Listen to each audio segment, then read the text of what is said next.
Olá, graça e paz de Jesus, o Senhor. A gente está aqui para a nossa live devocional, nossa provocação. Glória a Deus. Eu já estou vendo muitos irmãos aqui, muitas irmãs com a gente. Eu louvo a Deus pela vida de vocês. A gente está criando aqui uma cultura, né? Com o tempo, a gente está criando aqui uma cultura de devocional, de meditação da palavra de Deus. Tiveram pessoas que mandaram algumas mensagens dizendo que passaram a fazer com constância um devocional a partir dessa live. Eu louvo a Deus porque de alguma forma a gente está inspirando pessoas, ensinando pessoas, compartilhando com pessoas aquilo que o Senhor tem nos dado e está gerando uma cultura de conhecimento. Glória a Deus, esse é o propósito da comunhão. Valmir está aqui dando boa noite. A Sabrina está por aqui também. A Larissa, graça e paz, Larissa. Presbítera Tânia está aqui, não só aqui na live, mas ela está aqui bem pertinho. Dá um oi. Olha aí, ó. Ela está aqui comigo hoje no gabinete pastoral, nossa presbítera aqui da casa, uma mulher de Deus. Ela me inspira a estudar, ela me inspira a buscar sempre conhecimento da palavra. A gente compartilha juntos aqui, é sempre muito bom estar com os irmãos e com as irmãs aqui. Glória a Deus. Hoje eu queria compartilhar uma palavra no nosso devocional que está no livro de Juízes. E eu queria que você nos ajudasse a abençoar a vida de outras pessoas e compartilhasse essa live com mais alguém para que a gente possa juntos meditar na palavra de Deus, para que a gente possa crescer em entendimento da palavra de Deus, para que a gente possa ser abençoado pelo conhecimento que revela, que liberta, que transforma o entendimento. Ontem nós compartilhamos um pouco aqui sobre saber que Deus não quer mudar os nossos pensamentos, né? Deus quer mudar a nossa forma de entender as coisas, para que todo pensamento construído a partir de entendimento seja um pensamento maduro, seja um pensamento apurado, seja um pensamento discernido e que a gente não precise ficar mudando de ideia, de pensamento, né? A gente compartilhou isso, mais ou menos isso aqui ontem, né? Quem muda de pensamento é imaturo. Gente imatura está toda hora procurando uma ideia melhor, não consegue se fixar em nada. Mas gente que tem discernimento, gente que tem maturidade, está verdadeiramente cuidando das bases do seu entendimento para que os seus pensamentos sejam de acordo com a palavra de Deus, com a maturidade de alguém que está crescendo, que está se desenvolvendo. E esse é o intuito aqui, é formarmos as bases de um pensamento discernido, seguro, de um pensamento maduro, para que a gente possa crescer, amadurecer de fato, para que a gente possa se desenvolver no Senhor. E hoje a gente vai compartilhar um pouco essa palavra de Deus para a transformação do entendimento. Por isso eu quero convidar você para estar comigo no livro de Juízes, no capítulo 6 do livro de Juízes, no verso 5. Dá para a gente começar por aí. Livro de Juízes, capítulo 6 e o verso de número 5. Se você tiver Bíblia e quiser nos acompanhar, é uma história conhecida, é uma história que eu creio que quem já é leitor da Bíblia, quem é ávido leitor da palavra de Deus, com certeza vai conhecer. É o texto que fala sobre Gideão. O texto de Juízes, capítulo 5, fala sobre Gideão. Melhor, capítulo 6, fala sobre Gideão. E é Gideão que está malhando trigo no lagar, ele está escondido por causa dos midianitas. Midianitas era um povo ao redor de Israel, da geografia ali de Israel. E quando os midianitas começaram a atacar os israelitas, era exatamente o período da colheita. Então os midianitas tinham uma estratégia perversa na guerra, né? Eles não necessariamente atacavam os israelitas no sentido de uma guerra física, mas eles atacavam a plantação, a colheita que os israelitas faziam naquele período. Os midianitas eram saqueadores, né? E entre um saque e outro, algumas pessoas conseguiam salvar partes das coisas, né? Pequenas partes de todas as colheitas, e entre eles está Gideão, aqui no capítulo 6, malhando trigo no lagar. Lagar não é um lugar para malhar trigo, lagar é um lugar para pisar uva. Então ele está num lugar impróprio, fazendo uma coisa que parece ser própria ao tempo, né? Há um tempo de batalha, há um tempo de ataque, há um tempo de saque. O Gideão parece estar fazendo algo próprio num lugar impróprio. E eu queria que a gente meditasse um pouquinho sobre isso, para entender um pouco sobre que tipo de salvação Deus está operando na nossa vida. Eu queria meditar um pouco nesse texto para que a gente pudesse compreender sobre isso. Que tipo de salvação Deus está operando na nossa vida? Porque isso é uma surpresa de Deus na nossa vida. A salvação de Deus é uma surpresa. Agora, que tipo de salvação Ele está operando? É isso que a gente precisa discernir melhor para conseguir desfrutar dessa surpreendente ação de Deus na nossa vida. E por isso eu quero ler com você Juízes capítulo 6, a partir do verso 5. São alguns versículos só para que a gente tenha base e consiga meditar mais profundamente nisso. Verso 5 de Juízes 6 diz assim: porque subiam com os seus gados e tendas, vinham como gafanhotos em grande multidão que não se podia contar, nem a eles, nem aos seus camelos, e entravam na terra para destruir. Assim Israel empobreceu muito pela presença dos midianitas. Então os filhos de Israel clamaram ao Senhor. E sucedeu que, clamando os filhos de Israel ao Senhor por causa dos midianitas, enviou o Senhor um profeta aos filhos de Israel, que lhes disse: assim diz o Senhor Deus de Israel: do Egito eu vos fiz subir, e vos tirei da casa da servidão, e vos livrei da mão dos egípcios, e da mão de todos quanto vos oprimiam, e os expulsei de diante de vós, e vós dei a terra, melhor dizendo. E vós disse: eu sou o Senhor, o vosso Deus. Não temais os deuses dos amorreus, em cuja terra habitais, mas não destes ouvidos à minha voz. Então o anjo do Senhor veio e assentou-se debaixo dos carvalhos que está em Ofra, que pertencia a Joás, o Abzerita, e Gideão seu filho estava malhando trigo no lagar para salvar dos midianitas. Amém. Esse é o texto de Juízes, capítulo 6, os versos que lemos foi de 5 a 11. E é interessante a gente perceber algumas coisas aqui, né, nesse texto. Uma delas é que o Gideão está malhando trigo no lagar, e esse é um lugar impróprio para algo que parece muito próprio do tempo, né? Ele está tentando salvar uma parte do todo que está sendo levado pelos midianitas. Como eu disse, os midianitas atacavam a colheita dos hebreus, dos israelitas, em vez de atacar os próprios homens hebreus, os próprios israelitas. E aí a gente precisa se perguntar que salvação é essa que Deus está operando, né? Porque Deus não está salvando Israel do confronto, da afronta que o inimigo está tentando promover para gerar um confronto. Deus não está salvando Israel do saque das colheitas que eles, debaixo de um trabalho muito intenso, debaixo de uma dedicação talvez grande para plantar, eles estavam esperando a colheita. Deus não está operando esse tipo de salvação. A salvação que Deus está operando, ela está indo para muito além disso. E eu quero chamar a atenção para esse detalhe. Gideão estava malhando trigo no lagar, tentando salvar uma parte do todo que Israel, enquanto uma nação agrícola, produzia. O problema é que salvação não é de uma parte.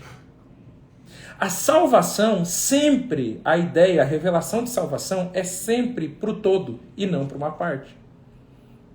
Então o povo clamou a Deus e Deus foi falar com alguém que estava tentando salvar uma parte, a sua parte daquela colheita. Alguém que estava preocupado com aquilo que ele podia ter, que ele podia desfrutar, para que se faltasse para todo mundo, para ele não faltasse.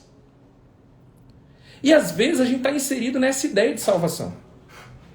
Às vezes a nossa ideia de salvação é salvar uma parte, não o todo. É se preocupar com a nossa parte, não com aquilo que Deus está fazendo. E aí é muito contraditório, porque o anjo de Deus, o mensageiro do Senhor, vem sobre o carvalho de Ofra, lá onde é que está o Gideão malhando trigo no lagar, e ele vai chamar o Gideão de varão valoroso, homem valente, corajoso. E Gideão vai dar uma resposta automática. É só você continuar lendo a partir dos versos aí 12 em diante, você vai ver que a resposta do Gideão é o seguinte: eu sou o menor da casa do meu pai, que é o menor de Israel. E aí o Gideão expõe essa contradição, né? Porque parece que Deus escolheu errado. Eu só tenho condições de salvar uma parte, eu não tenho condições de salvar o todo. E Deus está dizendo: se você está salvando uma parte, é porque você tem condições de salvar o todo. O problema, Gideão, é que você está acreditando que os seus benefícios, que a salvação é uma espécie de proteção para os seus benefícios. Que salvação não é uma condição para enfrentar os inimigos. E é essa ideia de salvação, desde Gideão até os nossos dias, que nós insistimos em manter. Uma salvação como quem esconde, uma salvação como quem protege, não uma salvação como quem está preparado para enfrentar. E não uma salvação como quem diz, eu não estou satisfeito em cuidar de uma parte quando todo está se perdendo. Eu não fui chamado, eu não fui vocacionado para prestar atenção só no que me interessa, enquanto o que interessa ao propósito de Deus, enquanto o clamor do povo de Deus não está sendo respondido, e eu posso me colocar nesse lugar de ser a resposta ao clamor daqueles que estão clamando. E essa é a salvação que Deus está operando. A salvação que Deus está operando não é uma salvação da parte, é uma salvação do todo. Então a salvação que Deus está operando não é uma salvação para proteção. A salvação que Deus está operando é uma salvação para promoção. Deus quer me promover, Deus quer me impulsionar, Deus quer me empurrar para o enfrentamento.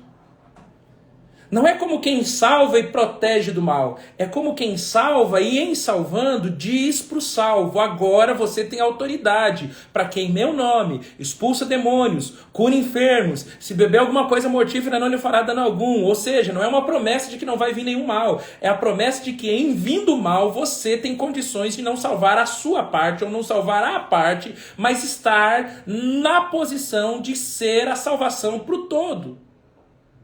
De ser a resposta do clamor de todo mundo.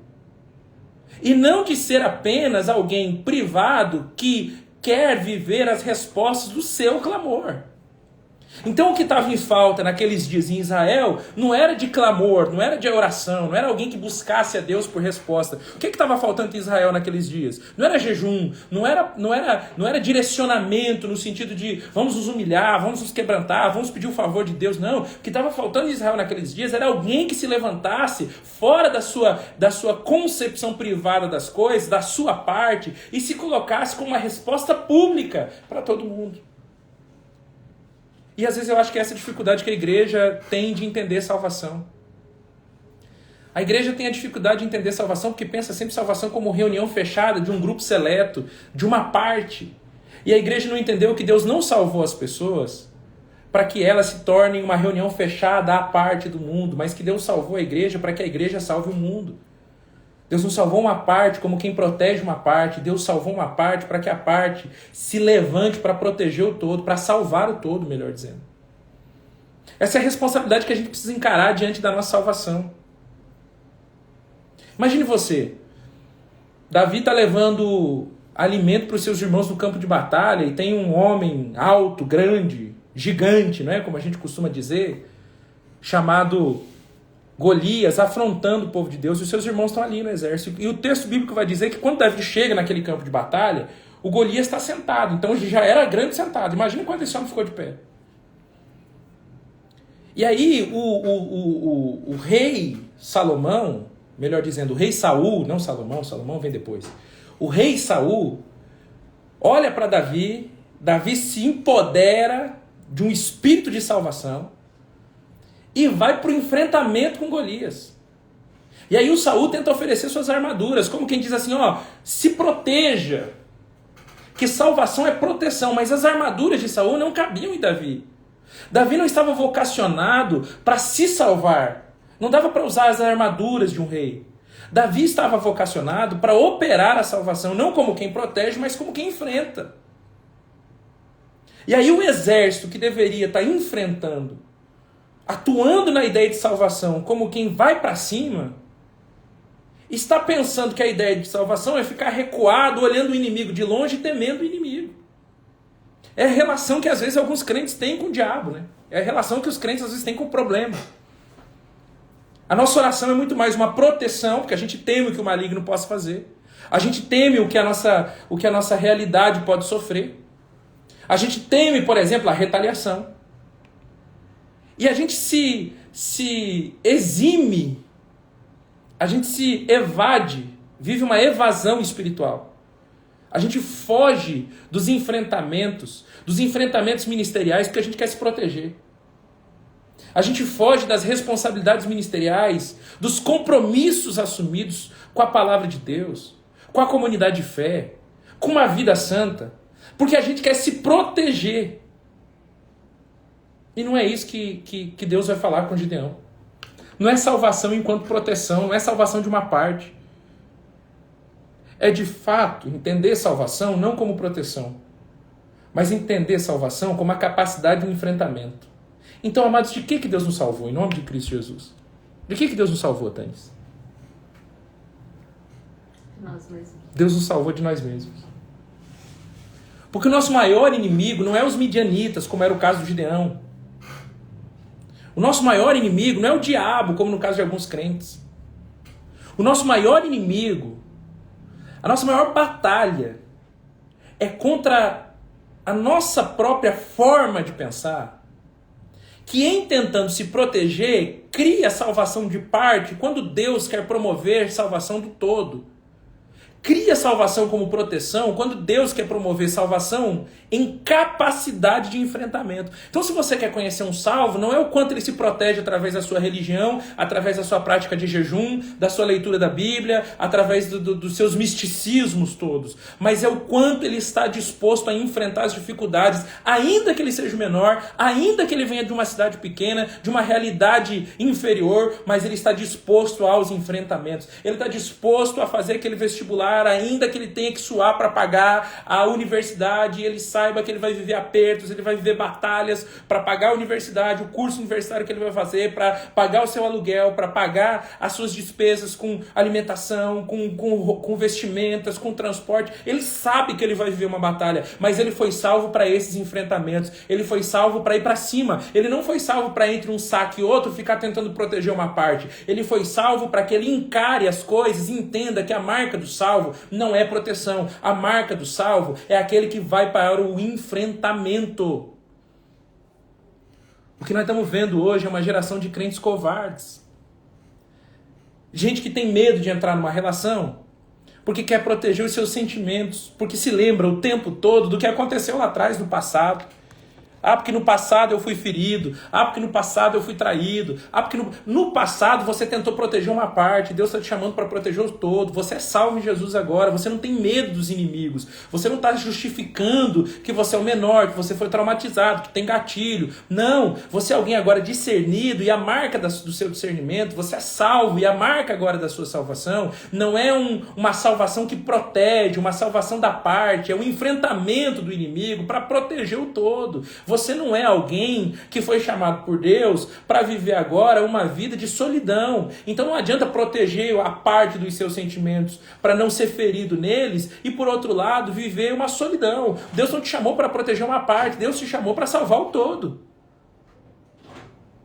Então essa provocação que Deus vai fazer mesmo com Gideão, é isso aí que Deus está fazendo com a gente. É chegar num momento de extrema calamidade, onde a gente se sente totalmente incapaz, como era o caso de Gideão, e dizer para ele assim: o Senhor é contigo, varão valoroso, você é valente, cara. Deus te escolheu porque você é valente. Deus te escolheu porque você tem capacidade. Capacidade do quê? Diz o Gideão. Sou menor da casa do meu pai, sou menor da cidade, sou menor de tudo, sou tão inferior, né? Sou tão assim excluído, sou tão minoria. Que capacidade eu tenho? Eu não consigo fazer nada, eu não consigo proteger ninguém. E o Gideão está pensando que agora ele vai proteger alguém ou alguma coisa. Não, Gideão não vai proteger alguém ou alguma coisa. Você não vai proteger alguém ou alguma coisa, você vai enfrentar. Porque o que Deus quer fazer não depende daquilo que nós somos, depende daquilo que nós disponibilizamos. Porque Deus só precisa de um meio pelo qual materialize a sua glória. E às vezes a gente fica pensando que depende do que a gente é. Não, depende do que a gente disponibiliza. O que você tem disponibilizado para Deus? O que você tem disponibilizado para Deus? Essa é a pergunta do Senhor para você hoje. Você está tentando salvar uma parte? Você está tentando usar a salvação como um escudo de proteção, como uma veste de proteção, tal qual Saul tentou fazer com Davi? Você está entendendo salvação como esse negócio que nada vai te acontecer, que agora nada vai chegar até você, que agora que você é salvo, então vai dar tudo certo, você não vai ter inimigo na sua porta, e se o inimigo chegar, ele não vai conseguir te tocar, porque você está salvo. Você entendeu salvação errado. Salvação não é uma capacidade de proteção. Salvação é uma coragem para o enfrentamento. Por favor, a partir de hoje, porque você tem consciência, certeza da sua salvação, que a sua salvação não sirva para proteger você de enfrentamentos, mas sirva para inspirar você a certeza de que, em se disponibilizando para Deus, você será instrumento da materialização de todas as promessas que Ele fez, de que você não seria destruído, de que você não pereceria, mas de que você viveria a realidade do guarda de Israel. O guarda de Israel não dorme nem tosqueneja. Em nome de Cristo Jesus, Senhor, eu queria compartilhar essa palavra com você hoje. Salvos para inspirar, salvos para enfrentar e não para proteger. Que o fato de termos sido salvos em Jesus não faça a gente usar Jesus para fugir dos nossos enfrentamentos. Que o fato de nós ter sido salvos em Jesus não faça a gente usar Jesus para negar as nossas responsabilidades, para disfarçar as nossas teimosias, para disfarçar a nossa falta de coragem. Que o fato de a gente ter sido salvo em Jesus sirva para que verdadeiramente a gente se empodere da autoridade do enfrentamento. E que, se não der para proteger nada, se não der para proteger uma parte, que a gente morra lutando pelo todo. Mas que a gente não se conforme com uma salvação reclusa, com uma salvação seleta, com uma salvação que não foi aquela que Jesus promoveu na cruz do Calvário, para todo aquele que nele crê não pereça, mas tenha vida eterna. É todo, não é uma parte. Às vezes a gente está sofrendo que está tentando salvar uma parte, e Deus chamou a gente para salvar o todo. Às vezes, algumas crises que a gente está vivendo, é porque a gente insiste em querendo salvar uma parte, desprezar o todo. E não consegue perceber que, em salvando o todo, a gente preserva até a nossa parte. Por favor, em nome de Cristo Jesus, se levante hoje não com medo da retaliação. Se levante hoje não como um salvo que protege, mas como um salvo que inspira, que vai para cima, que tem a salvação como inspiração e que é salvo para inspirar outras pessoas. Que quando alguém olhar para você, não veja alguém livre de problemas, livre de dificuldades, livre de angústias, livre de opressões. Porque isso vai lhe acometer e nós vamos ser acometidos disso na vida em algum momento, certamente. Mas quando alguém olhar para a gente, apesar de todas as angústias, aflições, tristezas, opressões, eles nos vejam inspiradores, porque a gente tem a coragem da salvação, a coragem do enfrentamento, porque a gente está posicionado como quem sabe que foi salvo, não para uma parte, mas para o todo. Foi salvo não para se ficar recluso e escondido, fazendo algo propício num lugar impropício. Não, a gente se posiciona como quem sabe a proporcionalidade dos lugares e dos tempos e vai se colocar à disposição de alinhar o tempo e as coisas, o tempo e os ambientes, para que todas as coisas conjuntamente cooperem para o bem daqueles que amam a Deus e são chamados pelo seu propósito. Em nome de Jesus, que quem te vê nessa semana, em nome de Jesus, que quem conviver com você nesses próximos dias, conviva com alguém inspirador, não com alguém que tem uma espiritualidade assim, que nada lhe toca, nada lhe alcança, parece que ele é o super espiritual, a super espiritual, que ele não passa um problema financeiro, uma crise no casamento. Não, que as pessoas até saibam das suas crises, dos seus enfrentamentos, mas que elas te vejam como alguém inspirador, alguém que é salvo e por isso está inspirado a fazer, a continuar, a prosseguir, a lutar. Não alguém que acha que é forte e poderoso em si mesmo, mas alguém que sabe que porque é fraco, pequeno, frágil, tem em Deus uma inspiração salvadora para saber que nada mais é do que um instrumento para que Deus materialize o seu poder através de nós. Isso não vai nos glorificar, isso vai glorificar a Deus, salvando todo, inclusive a parte que nós estávamos tentando proteger quando não estávamos preocupados com o todo que Deus queria salvar. Que a gente seja esse tipo de gente, gente inspiradora, gente que está sendo inspirada a promover salvação. E que a gente entenda algumas falas de Deus, que às vezes até são meio irônicas, né? Como essa do anjo de Deus para o Gideão. O cara que está com medo, malhando trigo no lagar, pensando que salvação é proteção, e não coragem, e não enfrentamento, e não inspiração. E aí chegou o anjo de Deus e disse para ele: você é valoroso, você é valente. E algumas coisas que a gente pode estar tratando como ironia de Deus não tem a ver com Deus querer nos desmerecer, mas tem a ver com Deus querer nos confrontar. Tem a ver com Deus nos chamando para a realidade dele a respeito de nós e não para a nossa realidade. Tem a ver com Deus não nos deixar na bolha de salvação como proteção, mas nos levar para a realidade da salvação como inspiração. A salvação tem que te inspirar a enfrentar. E aquilo que você está pensando em proteger, em parte, quando você se colocar na condição de um salvo inspirador, você vai perceber que através de você Deus vai proteger o todo. E em protegendo o todo, até a sua parte estará protegida. Sai desse lugar de reclamação, sai desse lugar de desculpa, sai desse lugar de dizer que não vai assumir o seu ministério, o seu chamado, a sua postura de perdoador, a sua postura de reconciliador, a sua postura de ministro, a sua postura em amor. Sai desse lugar das desculpas, dizendo que você não vai assumir essas posturas porque você quer proteger a sua saúde emocional, porque você quer proteger as suas coisas, os seus relacionamentos, que você não vai servir, não vai ajudar, não vai abençoar, porque você tem que pensar na sua vida, pensar na sua parte. Saia desse lugar onde você pensa que salvação é uma proteção da parte. Salvação é um enfrentamento para que o todo seja inspirado a viver a realidade de Deus.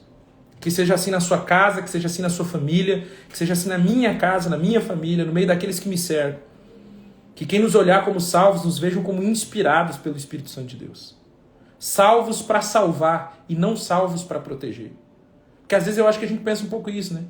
A gente pensa então que Deus não terminou a obra dele direito e que aí a gente precisa salvar o maior número de pessoas para ver quantos a gente consegue proteger, para que quando Jesus voltar e nós vivemos aí a grande tribulação, o maior grupo possível de pessoas esteja salvo. E a gente cria um celeiro à parte para proteger pessoas. E a gente chama isso até de igreja.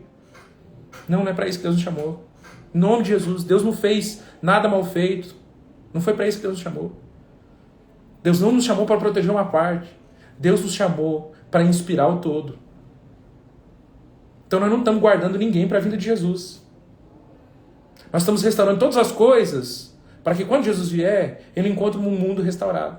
Nós somos restauradores, salvos para inspirar. Atos capítulo 3, verso 21 diz: convém que os céus o detenham até que tudo seja restaurado. Então a salvação não é uma proteção da parte, a salvação é uma inspiração para o todo. Tudo seja restaurado. Que Deus te use como um restaurador, como uma restauradora, e que você viva a sua salvação marcada de inspiração. E que você viva a sua salvação inspirado pelo enfrentamento de Cristo à cruz. Pelo fato de ter um Salvador que enfrentou a morte e o inferno. E não teve desculpa para ele. Ele não deu desculpa para fugir da cruz. Que você seja inspirador para aquelas pessoas que ainda não conhecem a salvação como um enfrentamento, pensam na salvação como um amuleto de proteção. E que você possa ser canal de Deus para fazer com que elas saibam que você é humano, enfrenta dores, dificuldades, angústias, tribulações, crises como ela, mas a diferença é que você não foge. Você não foge disso. Você vai para a batalha, você não dá desculpas. E no meio das batalhas, ainda que elas pareçam ser maiores do que você, ainda que os inimigos pareçam ser mais poderosos do que você, como era o caso de Davi com Golias, você não está escondido atrás de uma ideia de falsa proteção, de desculpas esfarrapadas, mas você está munido, empoderado, empoderada da certeza de quem Deus te chamou para ser. E Deus te chamou para ser alguém inspirador. Deus não te chamou só para proteger a sua parte, para vencer naquilo que você pode, para estar bem e estável. Deus te chamou para ser inspiração para gente que acha que você não enfrenta o que você enfrenta, que você não luta o que você não luta, que você não tem que lidar com as retaliações que elas lidam. E aí você dá testemunho de que sim, que você enfrenta tudo isso, mas sem fugir, entendendo que você foi salvo para enfrentar, foi salvo para inspirar e não foi salvo para proteger. Que a nossa concepção de salvação não seja a mesma de Gideão, mas que a partir do testemunho de Gideão, a nossa concepção de salvação seja: eu sou salvo para inspirar, porque eu fui inspirado por aquele que não fugiu da cruz, que enfrentou a morte e o inferno, mas em todas as coisas foi mais que vencedor. E nós vamos ser também, porque essa é a palavra de Deus. Em todas essas coisas somos mais que vencedores por causa de Cristo Jesus. Queria orar com você agora. Queria pedir para que essa salvação que você está tão convicto de que recebeu do Senhor, e recebeu mesmo, possa operar na sua vida para você entender a inspiração da salvação e não para fazer dela uma couraça de proteção. Vamos orar junto em nome de Jesus?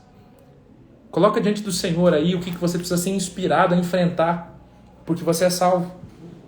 Talvez é uma reunião no trabalho, talvez é uma conversa com a família, talvez é uma situação financeira difícil, talvez é equilibrar as contas porque você agora precisa crescer e terminar uma faculdade ou começar uma faculdade.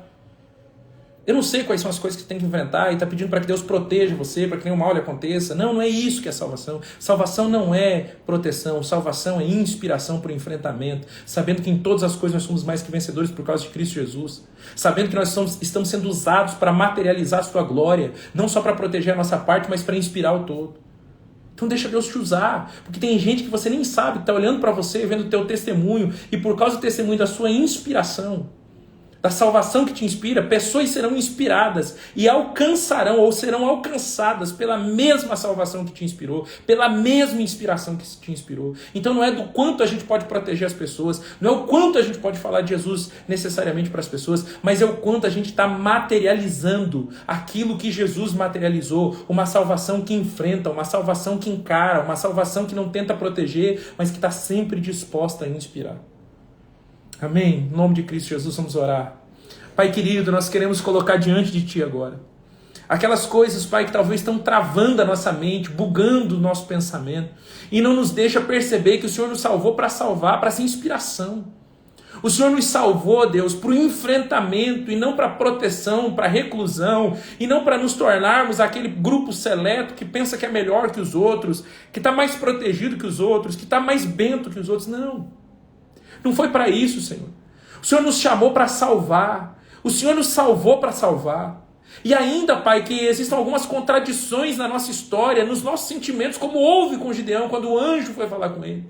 Que o Senhor nos convença através da mensagem da Tua palavra, assim como foi com Gideão, de que o Senhor nos chamou para a salvação do todo e não para a proteção da parte. Que o Senhor nos ensine, Deus, ao enfrentamento na ousadia, na coragem, na capacidade que o Teu Espírito opera em nós, a capacidade de sermos feitos filhos de Deus. Nós fomos capacitados com o mesmo Espírito que ressuscitou Jesus dos mortos. O mesmo Espírito que ressuscitou Jesus é o Espírito que nos dá vida, é o Espírito que nos conduz, que nos fala a respeito da comum salvação. O Senhor nos ensina a batalhar por essa fé, a fé do enfrentamento, a fé que não foge, Pai, da conversa difícil, a fé que não foge, Senhor, do tempo complicado, da fase pesada, mas que está sempre perseverando até o fim, Senhor, porque nós somos salvos em Jesus, nós temos a inspiração do enfrentamento e não, Senhor, o sentido, o conceito da proteção. Nós sabemos, Deus, que em lutando pelo todo, a nossa parte estará protegida, porque quem luta as nossas batalhas é o Senhor. Nos ensina, Senhor, a sair desse lugar de egoísmo, de pensar a salvação como melhor do que ser melhor do que os outros, do que ser mais abençoado do que os outros, mais protegidos do que os outros, e nos torna salvos, não dessa forma, Senhor, de uma forma ignorante com relação à salvação, mas nos torna salvos, Senhor, ou melhor, nos torna convictos da nossa salvação, Senhor, discernidos a respeito da nossa responsabilidade de inspirar pessoas, para que elas possam ser alcançadas pela mesma palavra de salvação, pessoas que vão olhar para o nosso testemunho e vão ver a inspiração de alguém que enfrenta, de alguém que batalha, de alguém que está perseverando até o fim, porque crê convictamente de que vai ser salvo, de que foi salvo em Cristo Jesus e está vivendo a vida, Senhor, empoderado desse Espírito ressurreto, desse Espírito de ressurreição, desse Espírito que faz novas todas as coisas. Em nome de Jesus é que nós oramos agora, pedindo que o Teu Espírito alcance pessoas, aonde quer que elas estejam, capacitando elas para o enfrentamento, em nome de Cristo Jesus, amém e amém, graças a Deus. Lembra disso em nome de Jesus, salvação como inspiração para os enfrentamentos, e não salvação como proteção, amém? Que Deus te abençoe em nome de Jesus. Amanhã é sexta-feira, amém? Nós vamos estar aqui, nessa semana é o último dia amanhã de de compartilharmos a palavra nessa semana, claro, né? Vamos voltar segunda-feira novamente, mas amanhã é o último dia para a gente falar dessas surpresas de Deus. Então hoje nós falamos sobre essa surpresa de Deus chamada salvação, que também nos surpreende no seu conceito, no sentido de que salvação não é proteção individual, proteção da parte, mas inspiração para o todo. Fica com essa palavra e mais do que ouvi-la, por favor, coloque em prática. Que Deus te use como inspiração. Que os seus problemas sejam enfrentados na inspiração da salvação que você recebeu de Jesus, que não fugiu da cruz, mas que enfrentou para viver o testemunho da ressurreição, para inspirar através do testemunho da ressurreição. Que Deus te abençoe, fique na paz, essa live vai ficar salva, você pode mandar para alguém, abençoe a vida de alguém, e eu te convido para estar aqui amanhã novamente às 18 horas. Provocação, aquilo que contribui, aquilo que é a favor da nossa vocação. Esse é o sentido dessa live, provocação. Que você fique debaixo dessa direção do Espírito para a sua vida e até amanhã.